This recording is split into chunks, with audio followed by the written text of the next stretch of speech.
تو ادھر وفاقی حکومت بنانے کے لیے نون لیگ کی پوزیشن مزید مستحکم ہونے لگی۔ 5 سے زیادہ آزاد امیدواران نے نون لیگ میں شمولیت اختیار کر لی۔ این اے 253 سے کامیاب امیدوار میاں خان بگٹی، این اے 48 اسلام آباد سے راجہ خرم اور این اے 54 راول پنڈی سے بیرسٹر عقیل ملک نون لیگ میں شامل ہو گئے۔ سیٹ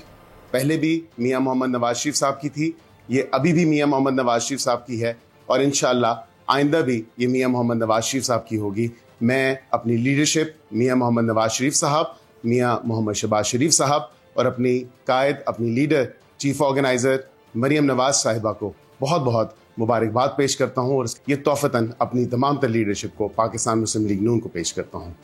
میں اعلان کرتا ہوں کہ آج کے بعد میں مسلم لیگ نون کا اس کے ساتھ رہوں گا اور میں اپنے ووٹر کا، اپنے پبلک کا، ڈسٹرکٹ ڈیرہ بگٹی کے عوام کا مشکور ہوں کہ اتنے لیڈ سے میں جیت کر اور میں مسلم لیگ نون میں جوائن کر رہا ہوں۔ مجھے اس حلقے کے اندر تمام لوگوں نے سپورٹ کیا تو میں آج اپنے تمام مسلم لیگ نون کے جو ہمارے سپورٹرز تھے، ہمارے ووٹرز تھے، ان سب کے ساتھ مشاورت کے بعد میں نے یہ فیصلہ کیا ہے کہ میں باقاعدہ طور پہ مسلم لیگ نون کے اندر شمولیت اختیار کر رہا ہوں۔ میں اپنے تمام دوستوں کے ساتھ مشاورت کرنے کے بعد میں نے یہ فیصلہ کیا کہ ہم ریاست کے ساتھ ٹھہریں گے اور ریاست کی بقا کی خاطر ہم نون لیگ کے ساتھ جوائن کر رہے ہیں۔ میں محمد سہیل خان،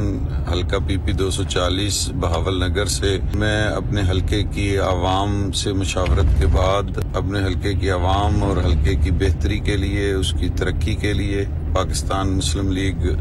نون میں شمولیت اختیار کرنا چاہتا ہوں۔ سبسکرائب کریں اور بیل دبائیں تاکہ کوئی خبر رہ نہ جائے۔